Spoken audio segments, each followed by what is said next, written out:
So now we wanted to touch a bit upon aspects of spirituality that you've incorporated into your life. We like hearing about personal stories. Can you tell us a bit about your own upbringing? Sure. Your path of spirituality? So I was born in Argentina, which is a very Catholic country. I was born in a Jewish family, and because of my parents wanted me to learn English, I went to a Presbyterian school. Okay. So,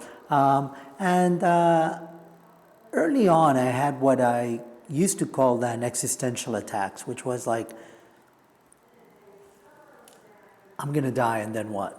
Panic attacks? No, they were not really panic attacks.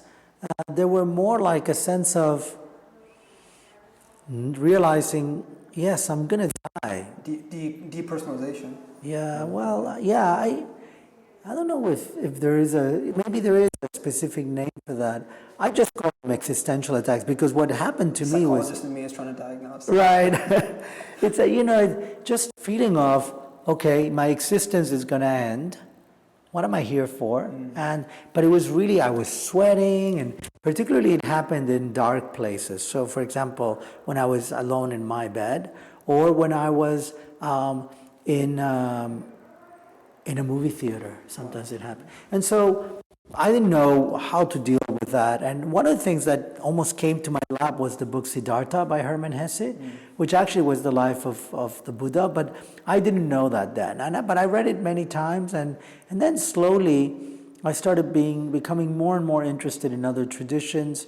I had the uncle of a friend of mine was doing some both kind of Christian spirituality as well as transcendental meditation, and so I got interested in what he was doing, and he taught me a little bit of meditation.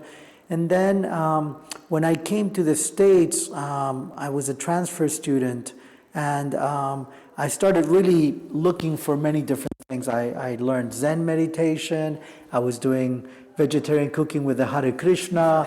I was interested in all different, yoga, Tai Chi, Qigong, Sufi whirling, all these things that I was like, wow, it's the world, you don't see that much in Argentina. Now, so I came here, it was like, wow. And that was always very, very important for me in kind of expanding my view.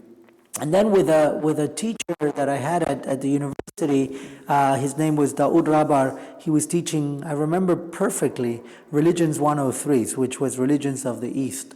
And he would play the tablas, and he was Muslim converted to Hindu and then Christian, and it was interesting guy. Life of Pi. Yeah, exactly. And then I met a lot of people from India.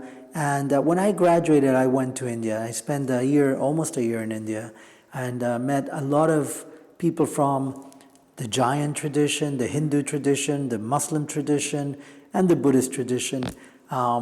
And so I got really interested in different teachers. I was able to meet different teachers such as U.G. Krishnamurti, not J.D., but U.G. Krishnamurti, Swami Chimayanandaji, and then his son is the Dalai Lama, and the Tibetans, and that's really where I got really inspired in really that it was not just about wisdom, but it was about heart, about really letting go our elaborations of the mind and being able to be more connected, and the importance of connected both to oneself and then from there to others. So that's really was probably my turning point.